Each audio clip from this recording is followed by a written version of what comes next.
Hello, everyone. I'm Lady Balefire, and happy 2023. What better way to start the year off than with a horror film? January has become the de facto time to release indie horror movies, and today's film, M3GAN, comes courtesy of Blumhouse Pictures and director Gerard Johnstone. The story is a brainchild of Saw creator James Wan and focuses on a career-oriented millennial woman named Gemma, played by Allison Williams of Get Out fame, who works at a tech-based toy company designing Furby-like intelligent toys for a demanding boss. Gemma's plans begin to go awry when she is left to take care of her niece Katie after her parents are killed in a car accident. Unable to handle the rigors of parenting a distressed child, Gemma takes the opportunity to introduce Katie to her latest creation, an android companion she calls M3GAN, short for Model 3 Generative Android.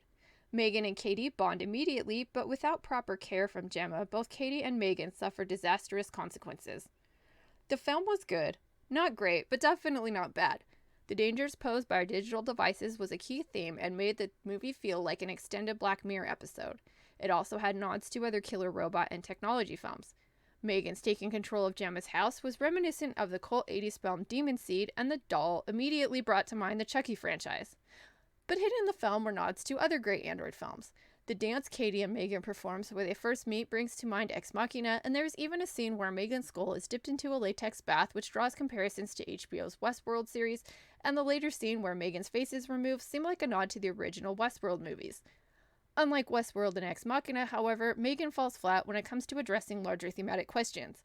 Perhaps this is because the film begins with the humorous commercial for the fictional toy company Funky, no doubt meant to parody Hasbro. While funny, the film never quite finds the right balance between humor and horror, and the opening sets a tone that the rest of the film can't support. This may be because of the film's PG-13 rating. There exists an R-rated version of the movie, but the R rating is only earned for an extension of 2 scenes, neither of which would change the overall meaning, experience, and tone of the film. The acting and directing of the film was done well, with the exception of a particularly lackluster performance by Ronnie Chang, who plays a high-strung Funky executive. The story moves at a brisk pace, fast enough to hold your attention, yet never slowing for a few moments the story needed to cement Katie's change of allegiance from M3GAN to Gemma, or to explore M3GAN's sudden change in motivation. The latter is a logic point the film misses entirely. In other IPs like Alien, Westworld, Terminator, and Ex Machina, the ruthlessness of the androids' rigid programming and their sudden leaps to self-awareness lead to horrible acts of violence. Here, however, M3GAN is tasked with protecting Katie from harm, yet her first act of violence comes after a minor incident that seems to hurt M3GAN more than it hurts Katie, and M3GAN's response seems to be fueled by malice, an emotion and motivation that seems out of place considering her previous programming. This scene is not helped by the fact that M3GAN runs on all fours as she chases Katie's tormentor, and this inexplicable movement seems very out of place for an otherwise human-behaving robot. Another logical problem comes with M3GAN's poorly developed shift to homicidal rage, which seems sudden and unexplained, but in the end seems to fit with the overall pace, genre, and tone of the film. She does another dance number in the third act, which, combined with her humorous rendition of pop songs meant to soothe Katie, keep the audience from dwelling too long on the movie's shortcomings. M3GAN's creepy big eyes-esque facial design, her 70s-inspired wardrobe reminiscent of other famous horror use, and her idiosyncratic behavior, however, are quite entertaining and enough to elevate the film to something fun and enjoyable.